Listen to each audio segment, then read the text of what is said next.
Well, we have the Hinterland, American goldfinch with its short, heavy, conical beak, typical of North American seed-eating birds. Also members of the finch family. The goldfinch averages 11 centimeters, much the same size as the English sparrow.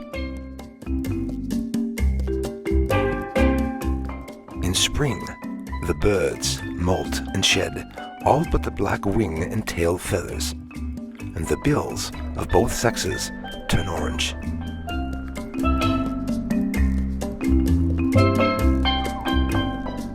The male assumes brilliant canary yellow plumage and a striking jet black cap. In flight, a white rump contrasts with the black tail.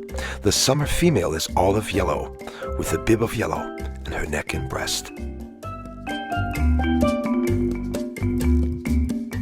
The American goldfinch is easily detected in the spring or summer as a flash of yellow flying.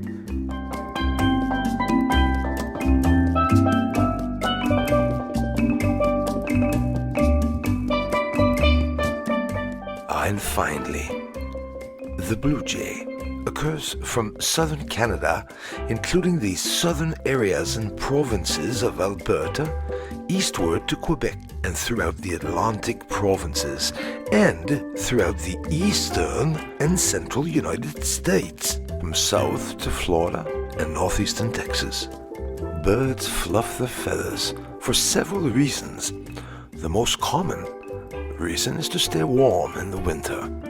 The other reason for being fluffy is to look big and bad, like an angry dog that makes its fur stand up. Birds try to look larger when they are defending a territory or food source.